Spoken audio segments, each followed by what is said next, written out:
కొరింథీయులకు రాసిన మొదటి పత్రిక 8వ అధ్యాయం 6వ వచనం, మనకు ఒక్కడే దేవుడు ఉన్నాడు, ఆయన తండ్రి, మనకు ప్రభు ఒక్కడే, ఆయన యేసుక్రీస్తు. ఈ అంశాన్ని ఎలా అర్థం చేసుకోవాలి అంటే ఇందాక చెప్పినట్టుగా అందులో నుంచి ఆ ఒక్క వచనం మాత్రం బయటికి తెచ్చి అలా అర్థం చేసుకోవద్దు.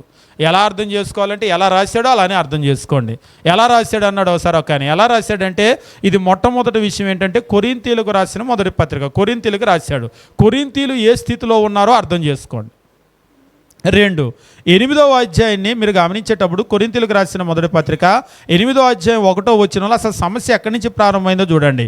8:1 విగ్రహములకు బలిగా అర్పించిన వాటి విషయమో, అంటే ఎవరు విగ్రహాలు ఉన్నాయి, విగ్రహం దేవుడు అని నమ్మి వాటిని ఆరాధిస్తూ, అంటే బలి అర్పించడం అంటే ఆరాధించడమేగా, వాళ్ళకి చెప్తూ ఉన్నాడు, అయ్యా ఆ విగ్రహం దేవుడు కాదు, మనకు ఒక్క దేవుడు ఉన్నాడని. అంతేగాని యేసుక్రీస్తుకి తండ్రికి మధ్య కాదు, వీళ్ళిద్దరిలో ఎవడు దేవుడు అని కాదు. ఒకవైపు విగ్రహమో ఒకవైపు నిజమైన దేవుడు ఉంటే అది నిజమైన దేవుడు కాదు అని చెప్తూ ఉన్నాడు. ఎందుకంటే ఈ వచనంలో మనకు ఒక్కడే దేవుడు ఉన్నాడు తండ్రి అని చెప్పిన బైబిలే, పోనీ వాళ్ళు అన్నట్లుగా అపోస్తులైన పౌలు గారే, రోమీలకు పత్రిక రాసింది కూడా పౌలు గారే కదా. రోమా 9:5 ఆయన ఏమన్నాడు? సర్వాధికారి అయిన దేవుడు యేసుక్రీస్తుని.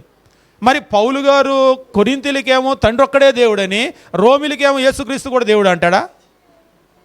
అంటే పౌలు గారికి బాగానే అర్థమైంది, తండ్రి దేవుడు, యేసుక్రీస్తు దేవుడు, అయినా ఒక్క దేవుడు. ఎట్లా? వాళ్ళని గురించి మాట్లాడలా, విగ్రహం కాదు అని మాట్లాడాడు. వీళ్ళు ఈ వచనాన్ని తీసుకొని ఇదిగో తండ్రి ఒక్కడే, క్రీస్తు కాదు అంటారు. అది కాదు. క్రీస్తు కాదనేది కనుక పౌలు చెప్తే ఆయన రాసినటువంటి రోమా పత్రికలో 9:5 అనేటువంటిది ఆయనే వ్యతిరేకంగా మాట్లాడినట్లు. అంతేకాదు, మరి తీతు పత్రిక రాసింది ఎవరు? తీతు పత్రిక కూడా పౌలు గారే కదా రాశాడు. తీతుకు పత్రిక రాస్తూ 2వ అధ్యాయం 13వ వచనంలో ఆయన ఏమంటాడు? 2:12-13, మనము భక్తిహీనతను హలోక సంబంధమైన దురాశను విసర్జించి శుభప్రదమైన నిరీక్షణ కొరకు నిమిత్తము, అనగా మహాదేవుడును మన రక్షకుడునైన యేసుక్రీస్తు మహిమ యొక్క ప్రత్యక్షత కొరకు ఎదురు చూస్తూ ఉన్నాం. ఇది కూడా పౌలు గారే రాశాడు. ఇప్పుడు యేసుక్రీస్తుని ఏమంటున్నాడు? మహాదేవుడును మన రక్షకుడునైన యేసుక్రీస్తు. కొందరు దీన్ని ఏం చేస్తారంటే మహాదేవుడు అంటే తండ్రి, మన రక్షకుడు అంటే యేసుక్రీస్తు అని. లేదు, గ్రామర్ అట్లా ఒప్పుకోదు. మహాదేవుడును మన రక్షకుడును నైన యేసుక్రీస్తు అంటే ఆయనే ఆ రెండు అయి ఉన్నాడు. ఆయనే మహాదేవుడు, ఆయనే మన రక్షకుడు.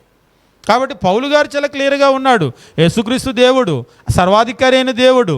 ఆయన రోమిలకు పత్రిక రాస్తూ చెప్పాడు, ఆయన మహాదేవుడు. తీతుకు పత్రిక రాస్తూ చెప్పాడు, మనకు ఒక్కడే దేవుడు ఉన్నాడు, ఆయన తండ్రి అని కొరింథీయులకు చెప్పాడు. అంటే యేసుక్రీస్తు కాదని కాదు, అది విగ్రహం కాదని. 8వ అధ్యాయం చెప్పింది అంటే విగ్రహం కాదని.